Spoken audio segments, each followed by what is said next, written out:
Imagine standing in a room full of people, each chasing success. Some play fair. They work hard, stay true to their values, believe that goodness will carry them forward. Others lie, manipulate, step over anyone in their way. And strangely, it's often the ruthless who climb the highest. Why? Why does the world seem to reward the very traits we were taught to reject? Why do those who abandon kindness often seem to win? The truth is more uncomfortable and more freeing than you might expect. Because maybe the world isn't broken. Maybe it's simply revealing something most of us were never taught to see. Stay with me. This isn't about surrendering your heart. It's about understanding the game, so you can play it without losing yourself. From the moment we're born, we're told a story. Be good. Work hard. Stay kind. And good things will happen to you. But if you've lived long enough, you know that story doesn't always hold. You've seen good people get crushed. You've seen the cruel get crowned. And somewhere deep down, a voice whispers, maybe life isn't fair after all. That voice is right. The game of life, the one written into our very bones, isn't about fairness. It's about survival. It's about power. And it's about who has the courage to reach out and take it, even when others hesitate. In nature, the lion doesn't apologize for hunting. The storm doesn't ask permission to rage. And in the primal layers of human society, those who hesitate lose. It's not because the world hates goodness. It's because goodness alone is not enough. If you look closely at those who rise, truly rise, you'll see something surprising. They aren't necessarily the smartest. They aren't necessarily the kindest. They are the ones who move without waiting for permission. The ones who act before fear talks them out of it. Psychologists call it low sensitivity to fear. Evolution calls it adaptability. In simple words, they move forward when others freeze. It's not that they feel no emotion. It's that they don't let emotion become a prison. And here's the thing. Most people are waiting. Waiting for approval. Waiting for fairness. Waiting for the world to notice them. But the world isn't looking for the most deserving. It's following the ones who dare to lead. Friedrich Nietzsche saw this long ago. He called it master morality and slave morality. Master morality is born from strength, the ability to define your own values. It celebrates courage, power, creation. It doesn't ask if the world approves. It moves, it builds, it commands. Slave morality is born from oppression. It teaches humility, obedience, and quiet suffering. It tells you that ambition is dangerous, that power is evil. And while it feels virtuous, it leaves the keys to power in the hands of those who don't care about virtue at all. It's a hard truth. While the kind-hearted hesitate, the ruthless move. And the world, indifferent as it is, follows momentum. But wait, that's not the end of the story. There's a deep-seated belief many of us carry, often without realizing it. It's called the just world fallacy, the belief that life is inherently fair, that good people get rewarded, that hard work automatically leads to success. It's comforting. It makes the chaos feel manageable. But it's a lie. And worse, it's a lie that keeps you small. Because while you're waiting for justice, others are writing the rules. The truth is brutal. Power is not handed out based on goodness. It's taken, shaped, fought for. Not because morality doesn't matter, but because morality without strength is powerless. And yet, there's still more to uncover.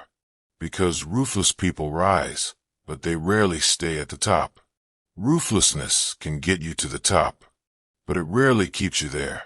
Because power without wisdom is a fire with no boundaries. It burns bright, then burns everything down, including itself. Look through history. Tyrants rise fast. They conquer. They dominate. They bask in glory. And then, they fall harder than anyone else. Because fear is a brittle foundation. Loyalty born from fear crumbles at the first sign of weakness. and power seized without purpose devours its own architect. The truth is, ruthlessness without creation is just destruction wearing a crown. It looks powerful. It feels unstoppable. Until it isn't. And that leads us to a deeper understanding, one most people never reach. Because the real masters of power aren't the ones who destroy. They're the ones who build. Power itself isn't evil. It's not a poison. It's not a sin. Power is neutral.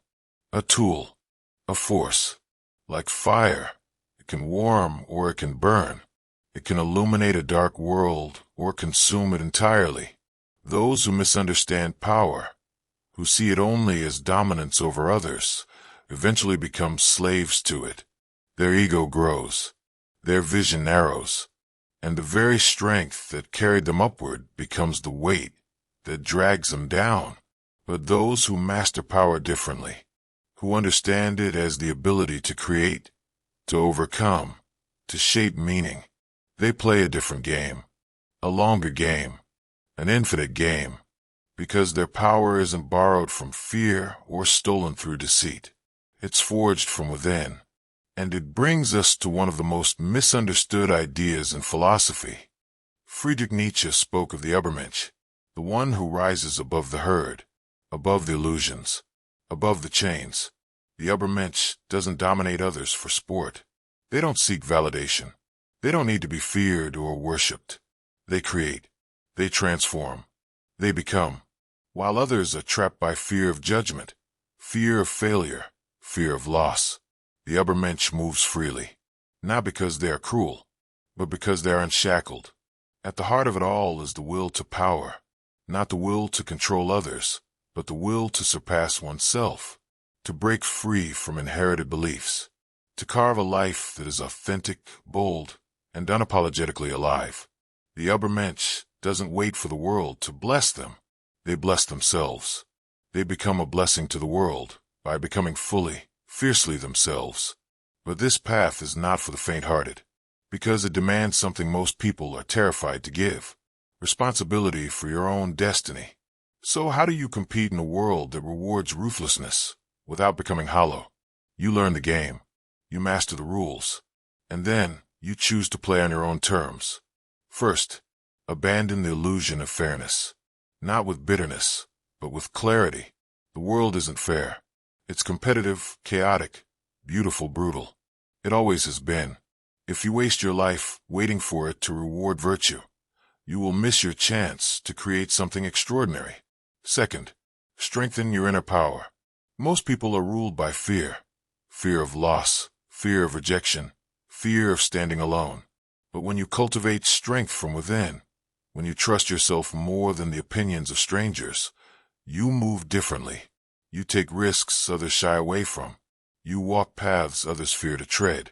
Third, develop strategic empathy. Know people. Read them.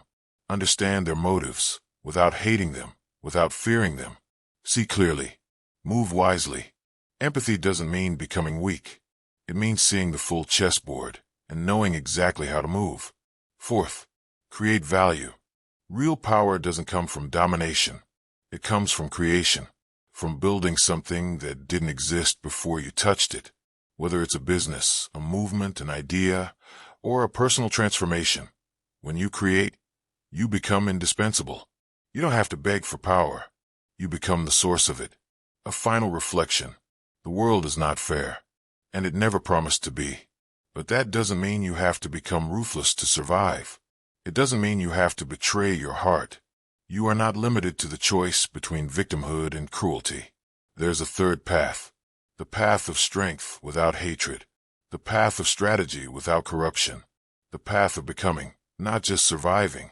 You are not here to play small. You are here to create meaning where none existed. You are here to become more than what the world expects of you. The ruthless may rise quickly, but the creators, the ones who transcend fear, who master power with wisdom, they don't just rise. They transform the world around them. So the real question isn't, will you survive? The real question is, will you dare to rise without losing your soul? Because in the end, it was never about winning their game. It was always about creating your own. If this resonated with you, if it made you think deeper about your own path, subscribe to your channel name for more reflections on power, purpose, and transformation. Together, let's keep rising, wisely, fiercely, and unapologetically.